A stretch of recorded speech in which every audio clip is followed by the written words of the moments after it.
What's up, everybody? Cole Sands here again with your weekly fishing report. It is August 30th, 2021, and the bites actually been really good lately. This is typically a really tough time of year on Lake Chickamauga. You have that fall transition. There's a lot of fish starting to move around with the grass growing and with the water temperature cooling off a little bit. But the bite's been really good lately. I've been really, really surprised, really impressed, and I like what I'm seeing out there right now. I'm seeing a lot of fish. The numbers have been really good with several good fish mixed in.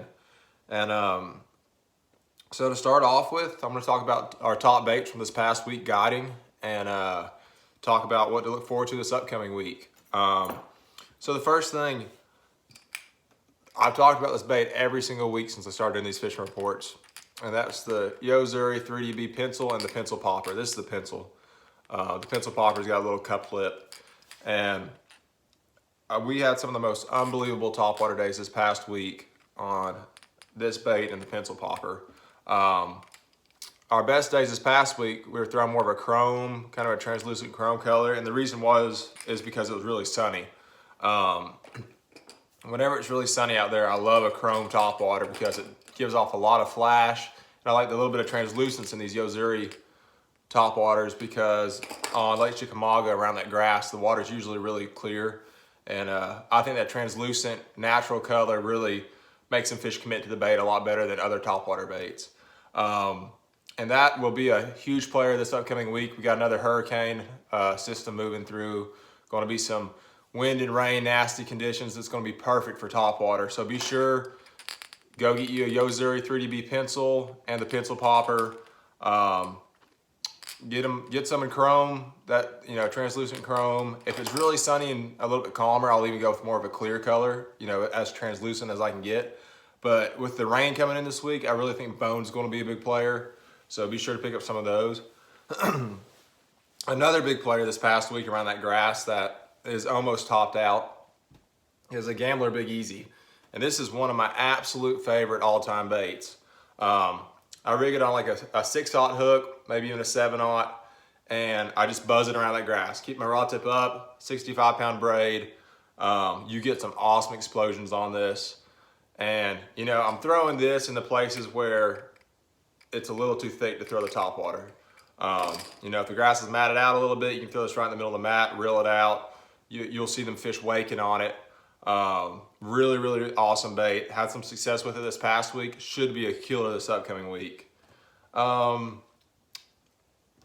next is the Gambler Ace. Still throwing a 5-inch Senko. Throwing that a couple different ways. I'm Texas rigging it, putting a little tiny 1/8 ounce weight, like a 4/0 hook. Throwing it around the grass, more than grass edges where it goes from, let's say, 5 to 8 foot. That grass this year is really growing in about 5 to 10 foot. If you can find them edges, those are always good. Where it goes from where the grass is growing to no grass. It's been really good. Also been throwing it on a Nico rig, just a little wacky rig hook, put a little nail weight on the front, fishing it super slow, about 10-pound test. And it's been a really good producer. And then my most consistent bait besides the topwater has been a Dropshot. And I've talked about in past weeks throwing, more of a worm style bait. And it still works, a robo worm or a little Gambler Weebo I've talked about a bunch. Those have been great, but something I've started to do lately is Gambler makes something called a shaky shad, which is kind of a worm style bait, but it resembles a bait fish, especially this color. This is Tennessee Retriever. And you see it's kind of got that silver flash, a little bit of gold in it. And one thing I've noticed, and this happens every single year, as the water temperature starts to cool off, a lot of them fish will start to push back to the creeks and they will target them little bait fish. And I've just been throwing this on a little 1/0 Dropshot hook, little tiny weight, throwing it wherever there's a lot of bait. I might be seeing some fish blowing up and just throwing that around and under those fish on a Dropshot. And it's been a killer. I mean, that's a great way to catch a lot of numbers, and we've caught some really big fish on it lately. And I thought I'd quickly talk about my setup for this. I've had a lot of people ask. My main line is 10-pound Yo-Zuri Super Braid. I throw a 10-pound because you can cast it a super long way. It's a very, very, very small diameter. The sensitivity is unbelievable. And then I put a leader Yozuri T7 fluorocarbon, my favorite fluorocarbon ever made by far.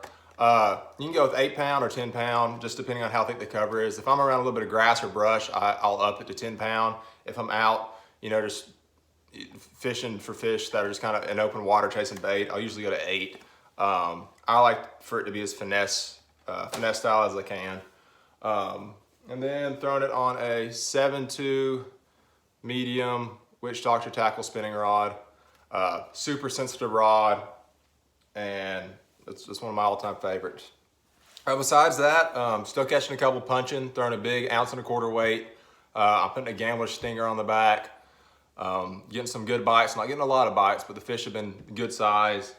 And like I said, we got a weather front moving in. It should be another week where you can throw those swim baits like a bull shad, throw that top water for sure, that big easy. It should be a really good week for throwing moving baits. So that's what I look forward to.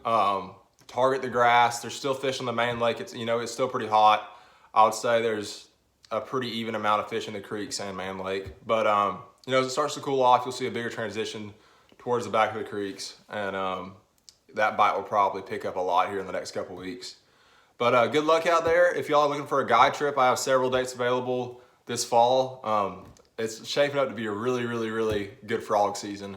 I'm seeing some grass in some places I haven't seen grass in a couple years, and it really excites me. So got dates available September, October, November, December. Just let me know. Message me on Facebook, Cole Sands Fishing. Be sure to subscribe, and tight lines, and thanks for watching, guys.